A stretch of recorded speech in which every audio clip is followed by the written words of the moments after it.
Ton cerveau tourne à 44% et le pire c'est que c'est même pas de ta faute. Tu peux penser que tu es quelqu'un qui n'a pas de discipline, quelqu'un qui n'a pas de motivation, quelqu'un qui n'a aucune résilience mentale, mais c'est faux. Il y a seulement quelque chose dans ta journée qui écrase ton énergie, t'empêche d'être focus et donc t'empêche de faire du travail de qualité et en très grosse quantité. Et ce truc tu le consommes sûrement plus de 3 fois par jour.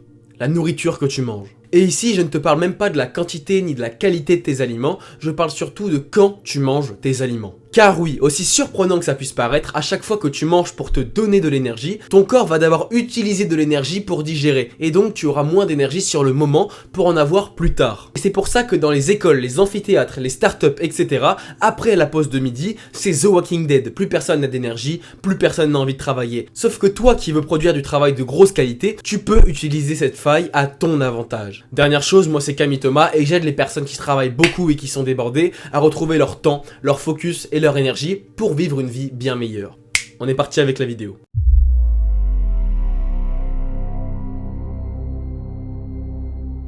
Il y a énormément de facteurs à prendre en compte pour comprendre à quel point c'est un sujet complexe et à quel point les choses que je vais donner dans cette vidéo vont être qualitatives et vont pouvoir t'apporter de vrais résultats. Une fois après avoir compris tous ces concepts, une fois avoir appliqué tout ça, tu vas pouvoir faire des heures de travail beaucoup plus complètes, beaucoup plus fluides et beaucoup plus lucides et surtout tu pourras en faire beaucoup plus, ok?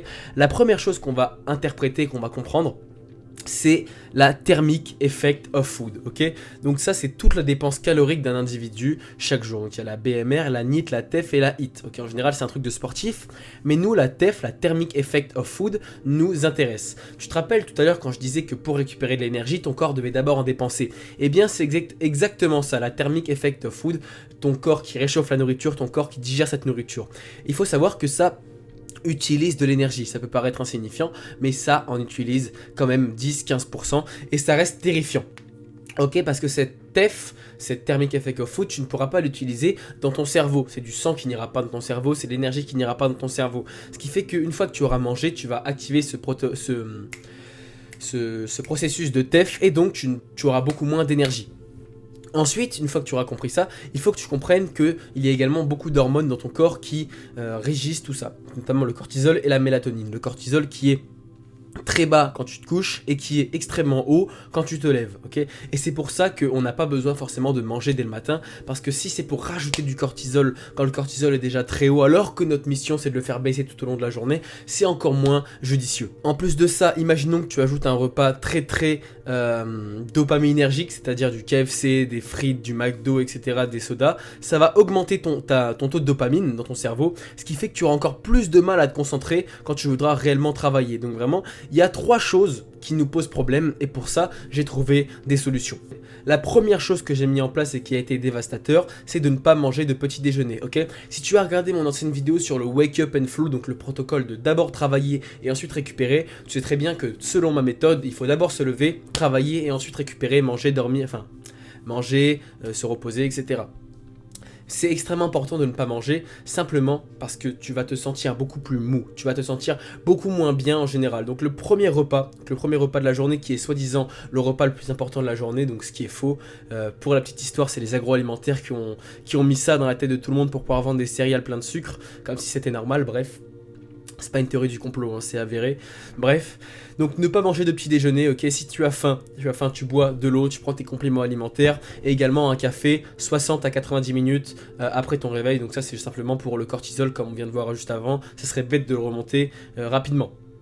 Ok, donc ton café 60 à 90 minutes après ton réveil, sinon si t'en veux pas, comme moi j'en prends jamais parce que j'ai eu quelques problèmes avec le café, j'en prenais trop, tu n'en prends pas, il n'y a pas de problème, ok? Donc une fois que tu as compris qu'il ne faut pas manger le matin, on va faire la distinction entre 2 types de repas et ces repas-là, c'est ce qui va nous permettre de tenir sur le très long terme. Alors les 2 types de repas, c'est les repas type flow et les repas type rituel. Les repas type flow, ce sont les repas que tu vas manger en plein milieu de ta journée pour pouvoir conserver une énergie maximale à mettre dans ton travail ou dans ta vie en général, ok?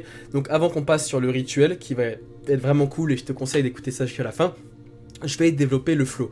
Le flow, c'est des aliments, ok, des aliments qui vont te permettre de rester concentré. C'est des aliments qui vont être très rapides à préparer et c'est également des aliments que tu aimes et que tu peux quand même manger tous les jours parce que ça reste un niveau d'adhérence. D'ailleurs, dites-moi en commentaire si vous voulez une vidéo sur l'adhérence avec le travail en général pour tenir sur le long terme et aimer ce qu'on fait, ok? Donc le repas flow, par exemple, ça peut être 3 œufs, 3 œufs, un steak et un fruit, ok. Donc vraiment on évite tout ce qui est glucides parce que les glucides ont la mauvaise réputation, notamment les glucides lourds comme les pâtes, le riz, etc. Les flocons d'avoine, de ralentir le cerveau, c'est évidemment pas ce qu'on veut. Donc on va limiter toutes les grosses sources de glucides. Même si les glucides restent importants, parce qu'il y a beaucoup de personnes qui disent ouais je mange pas de glucides, etc. Les glucides restent extrêmement importants. Nous ce qu'on va maximiser c'est les protéines, donc pour le bon fonctionnement du corps, et également les lipides, parce que j'ai lu ça dans le livre Brand New Food. Les lipides sont le plus gros fournisseur d'énergie pour ton cerveau parce que ton cerveau littéralement fait de graisse. Donc donner de la graisse à son cerveau, de la graisse de bonne qualité encore une fois. Donc moi je peux conseiller les avocats et surtout les œufs, c'est vraiment la chose la plus importante. Encore une fois, ce qui compte c'est surtout la quantité. Donc c'est simplement pour ne pas ressentir la sensation de faim qui peut être bloquante pendant qu'on travaille.